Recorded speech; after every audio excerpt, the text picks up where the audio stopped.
پاکستان نے اسرائیل کو اسلحے کی فراہمی روکنے اور اس پر جنگی جرائم کے سلسلے میں مقدمہ چلانے کا مطالبہ کر دیا ہے۔ وزیر اعظم شہباز شریف نے عرب اسلامی سربراہی اجلاس سے خطاب میں کہا، دنیا اسرائیلی جرائم کو نظر انداز کر رہی ہے۔ غزہ میں انسانی بحران تصور سے بڑھ کر ہے۔ اسرائیل نے تمام حدیں پار کر کے عالمی انسانی تحفظ کے قانون کے چھیتڑے اڑا دیے ہیں۔ شہباز شریف نے مطالبہ کیا کہ فوری طور فلسطینی ریاست قائم کی جائے جس کا دارالحکومت القدس الشریف ہو۔ وزیر اعظم شہباز شریف نے اسرائیل کے ایران کے خلاف اقوام متحدہ پر اقدامات پر بھی اظہار تشویش کیا اور لبنان پر اسرائیلی حملوں کی بھی مذمت کی۔ The humanitarian crisis in Gaza has reached a level beyond imagination. These atrocities committed against the Palestinians have rightfully been labeled as genocide. Every moral code has been flagrantly violated by Israel. We reiterate our unwavering support to establish an independent, viable and contiguous state of Palestine with Al-Quds Sharif as its capital, based on the pre-1967 borders. This is the only avenue towards justice and durable peace in the Holy Land. Pakistan strongly condemns Israel's recent strikes on Iran as an outright violation of sovereignty and territorial integrity. سعودی ولی عہد محمد بن سلمان نے کہا ہے کہ سعودی عرب فلسطین، لبنان اور ایران پر اسرائیلی حملوں کی مذمت کرتا ہے اور خود مختار فلسطینی ریاست کی حمایت کرتا ہے۔ ونؤكد أن استمرار إسرائيل في جرائمها بحق الأبرياء والإمعان في انتهاك قدسية المسجد الأقصى المبارك والانتقاص من الدور المحوري للسلطة الوطنية الفلسطينية على كل الأراضي الفلسطينية من شأنها تقويض جهود الهادفة لحصول الشعب الفلسطيني على حقوقه المشروعة وإحلال السلام في المنطقة۔ وزیر اعظم شہباز شریف 12 سے 13 نومبر کو باکو آذربائیجان میں اقوام متحدہ کے فریم ورک کنونشن COP 29 سمٹ سے خطاب کریں گے، جبکہ اس موقع پر شہباز شریف عالمی رہنماؤں سے دو طرفہ ملاقاتیں بھی کریں گے۔ ترجمان دفتر خارجہ ممتاز زہرا بلوچ کی طرف سے جاری بیان میں بتایا گیا ہے کہ وزیر اعظم شہباز شریف 12 سے 13 نومبر کو باکو میں اقوام متحدہ کے world leaders climate action summit میں شرکت کریں گے۔ نائب وزیر اعظم اسحاق ڈار سمیت دیگر اعلیٰ حکام بھی ان کے ہمراہ ہوں گے۔ ممتاز زہرا بلوچ کے مطابق شہباز شریف 13 نومبر کو سمٹ سے خطاب کریں گے اور عالمی رہنماؤں سے دو طرفہ ملاقاتیں بھی کریں گے۔ COP 29 کے دوران پاکستان پویلین میں پاکستانی میزبانی میں کئی اعلیٰ سطح تقریبات اور گول میز مباحثے ہوں گے۔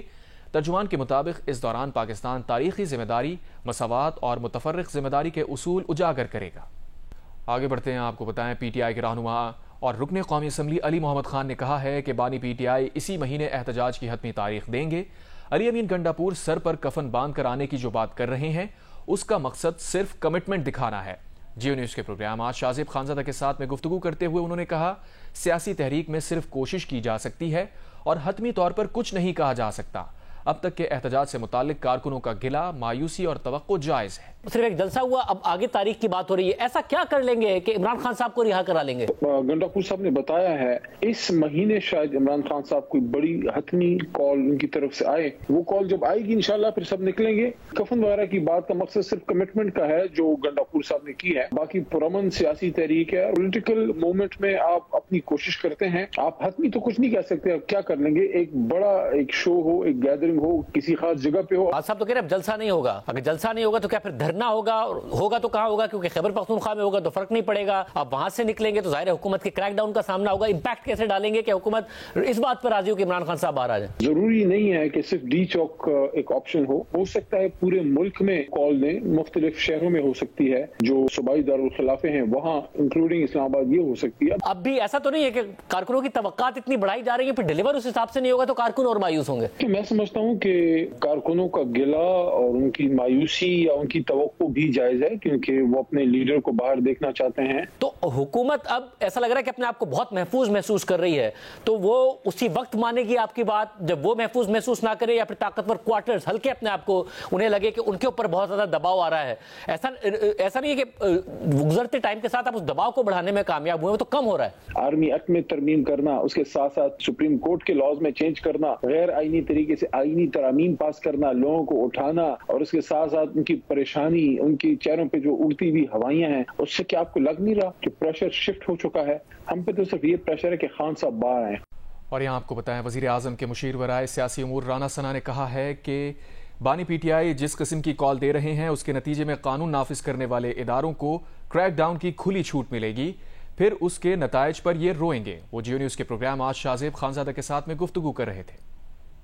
عمران خان صاحب جس قسم کی کال دے رہے ہیں، جس قسم کی گفتگو کر رہے ہیں، تو اس کے نتیجے میں جو ہے وہ لا انفورسنگ ایجنسیز کو بالکل کھلی چھوٹ ملے گی کہ وہ ان کے خلاف کریک ڈاؤن کریں. پھر اس کے بعد یہ روئیں گے کہ جی ہمارے ساتھ یہ زیادتی ہو گئی، ہمارے ساتھ وہ زیادتی ہو گئی. یہ کفن باندھنے، جنازے پڑھانے والی باتیں کرنے کی کیا ضرورت تھی؟ ہم نے کب کہا تھا کہ ہم سروں سے کفن باندھ کے جو ہے وہ احتجاج کے لیے نکل رہے ہیں؟ ہم نے تو جب بھی کیا جلسہ کیا، باجوہ صاحب کا اگر نام بھی لیا تو باجوہ صاحب کا نام باجوہ صاحب کہہ کے لیا، فیض حمید صاحب کو مخاطب کیا. اس قسم کی وائلنس یہ کرنا چاہتے ہیں یا پتہ نہیں کر سکیں گے نہیں کر سکیں گے، چاہتے بھی ہیں کہ نہیں چاہتے، صرف اس قسم کی بڑکیں لگا کے یہ اپنے لوگوں کے ساتھ جو ہے وہ زیادتی کر رہے ہیں. عمران خان صاحب جو ہے وہ بالکل اپنی ہٹ دھرمی سے اور اپنی اس پالیسی سے کہ نہ میں کسی سے بات کروں گا نہ میں کسی کے ساتھ بیٹھوں گا، اس وقت تک جب تک اس پالیسی سے پیچھے ہٹ کے یہ سیاسی جماعتیں پولیٹیشنز ان کے ساتھ یہ نہیں بیٹھے گا، اس کے لیے کوئی اور راستہ نہیں. یہ بندہ جو سر سے کفن باندھنے اور گھر والوں کو اپنے جنازے کا کہہ کے آنا چاہتا ہے تو یہ پہلے ریزائن کر کے آئے نا. یہ ریزائن کرے. یہ کیوں بیٹھے ہیں اسمبلیوں میں، یہ کیوں بیٹھے ہیں پارلیمنٹ میں؟ یعنی معاملہ یہ ہے کہ آپ نے پارلیمنٹ میں بھی بیٹھنا ہے، اسمبلیوں صوبائی حکومت بھی رکھنی ہے، اور اس کے بعد آپ نے یہ کام بھی. قومی اسمبلی کی قائمہ کمیٹی برائے داخلہ کے اجلاس میں چیئرمین کمیٹی خرم نواز اور آئی جی اسلام آباد میں تلخ کلامی. چیئرمین کمیٹی نے کہا اگر آپ کی وردی اور اس پر پاکستان کا جھنڈا نہ ہوتا تو آپ کو اٹھا کر باہر پھینک دیتا. اعزاز سید رپورٹ کریں گے. اکتوبر 2024 کے پہلے ہفتے میں اسلام آباد میں مختلف واقعات میں 31 پولیس اہلکار زخمی اور ایک شہید ہوا.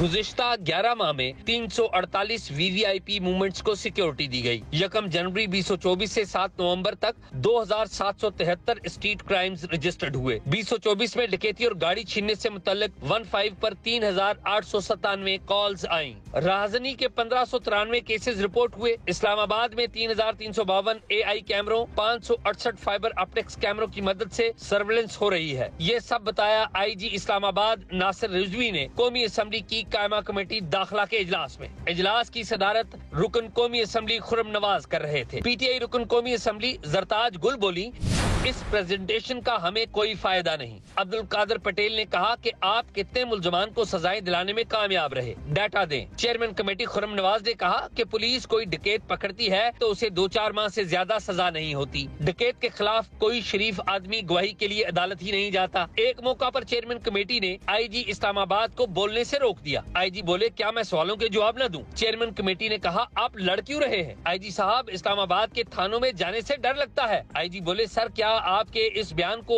آبزرویشن سمجھا جائے؟ چیئرمین کمیٹی نے کہا بالکل اس کو آبزرویشن سمجھا جائے. خرم نواز نے کہا کیا شہر میں آپ کے بارے میں رائے ٹھیک ہے؟ آئی جی نے کہا رائے 2+2 نہیں، ایک الگ سوچ کا نام ہے. صاحبزادہ حامد رضا بولے آئی جی صاحب آپ نے جس طرح چیئرمین صاحب سے بات کی یہ افسوسناک ہے. چیئرمین کمیٹی نے کہا کہ اگر آپ نے وردی نہ پہنی ہوتی اور اس پر پاکستان کا جھنڈا نہ ہوتا تو آپ کو باہر پھینک دیتا. اس لہجے میں تو وزراء اور سیکٹری بھی بات نہیں کرتے. اس پر آئی جی اسلام آباد نے کہا میرے جواب کا بالکل ایسا مطلب نہیں تھا. یقین دلاتا ہوں آپ ہمارے لیے انتہائی قابل عزت اور معتبر ہیں. کمیٹی کا اجلاس اب منگل کو ہوگا. اعزاز سید، جیو نیوز، اسلام آباد. جنوبی وزیرستان کی تحصیل شکئی میں 2 قبیلوں کے درمیان زمینی تنازع پر 7 روز سے جاری لڑائی روک گئی ہے. دونوں فریقین تنازع کو مذاکرات کے ذریعے حل کرنے پر راضی ہو گئے ہیں. جنوبی وزیرستان ضلع انتظامیہ کے مطابق تحصیل شکئی میں وزیر قبائل کے 2 ذیلی قبیلے صادق خیل اور شمال خیل کے درمیان 7 روز بعد لڑائی روک دی گئی. دونوں فریقین نے تمام مورچے خالی کر دیے. دونوں قبیلوں نے تحصیل شکئی میں ٹیب زمینی تنازع مذاکرات کے ذریعے حل کرنے پر آمادگی ظاہر کی ہے.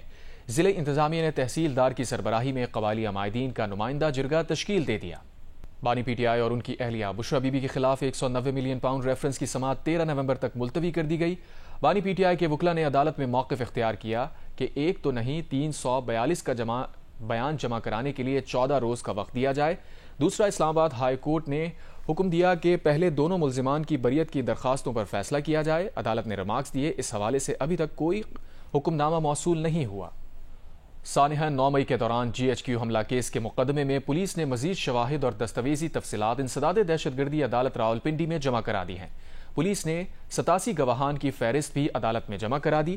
گواہان میں IT لیب افسران، FIA بلڈنگ ڈپارٹمنٹ، پیمرا اور 5 JIT افسران بھی شامل ہیں۔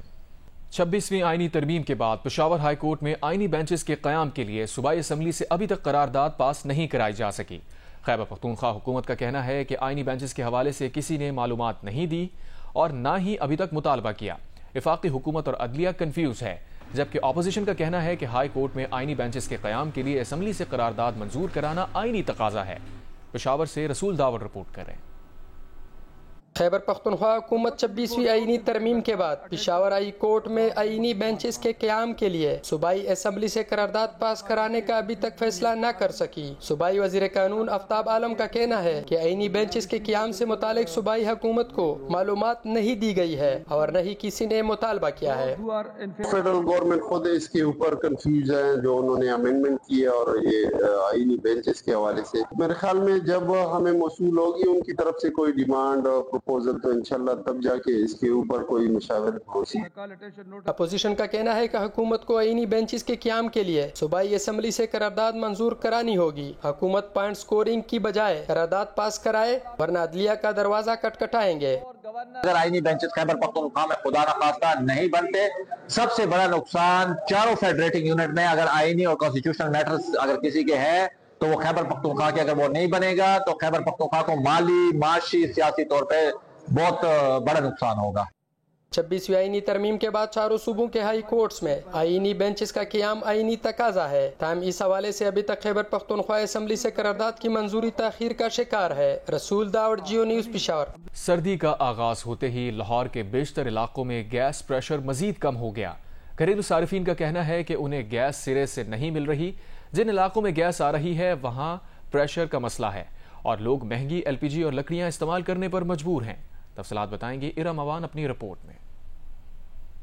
لاہور کے بیشتر علاقوں میں گیس پریشر کی کمی پر شہری پریشان۔ گڑھی شاہو، ڈیویس روڈ، اندرون شہر، Muslim town, garden town, green town اور صحافی کلونی سمیت دیگر علاقوں کے صارفین گیس کی قلت سے شدید مشکلات کا شکار ہیں۔ بچے ناشتے سے محروم رہتے ہیں، گیس آتی نہیں، صرف بل آتے ہیں۔ سلنڈر رکھا ہے، کبھی لکڑیاں جلاتے ہیں، اوپر چولہا جلاتے ہیں، کبھی لکڑیاں اکٹھی کر کے، کبھی سلنڈر ختم ہو جاتا ہے، بیٹھے رہتے ہیں۔ پھر سلنڈر رکھا ہوا کیا کرے، وہ بھی گیس مہنگی ہو گئی ہے، سلنڈر والی بھی مہنگی ہو گئی ہے۔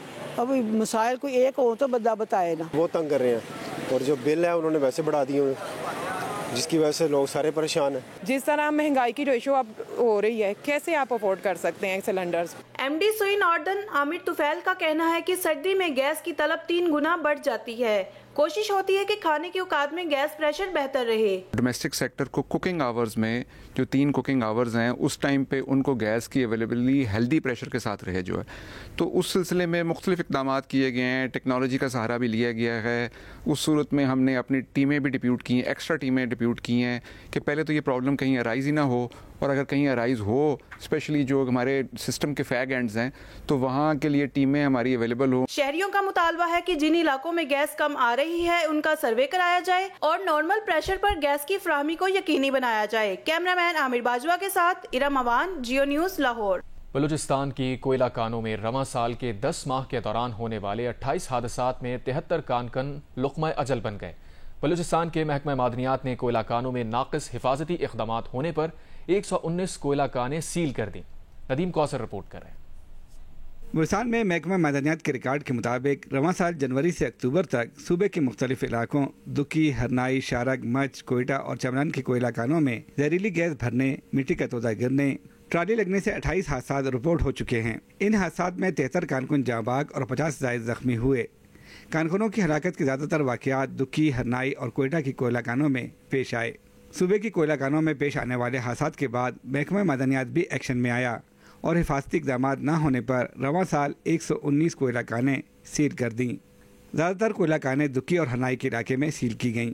سیکٹری معدنیات بلوچستان کا کہنا ہے کہ رواں سال کوئلہ کانوں میں ہونے والے 5 بڑے حادثات کی کوڈ آف انکوائری کرا کر عدالتوں میں جمع کرا دی گئی ہیں، تاہم کوڈ آف انکوائری کی سماعت مکمل ہونے میں سال ہر سال لگ جاتے ہیں۔ رواں سال شارک کی کوئلہ کان میں محکمہ معدنیات کے 3 اہلکاروں کی غفلت ثابت ہونے پر تینوں اہلکاروں کے خلاف مقدمہ درج ہوا اور وہ گرفتار ہوئے۔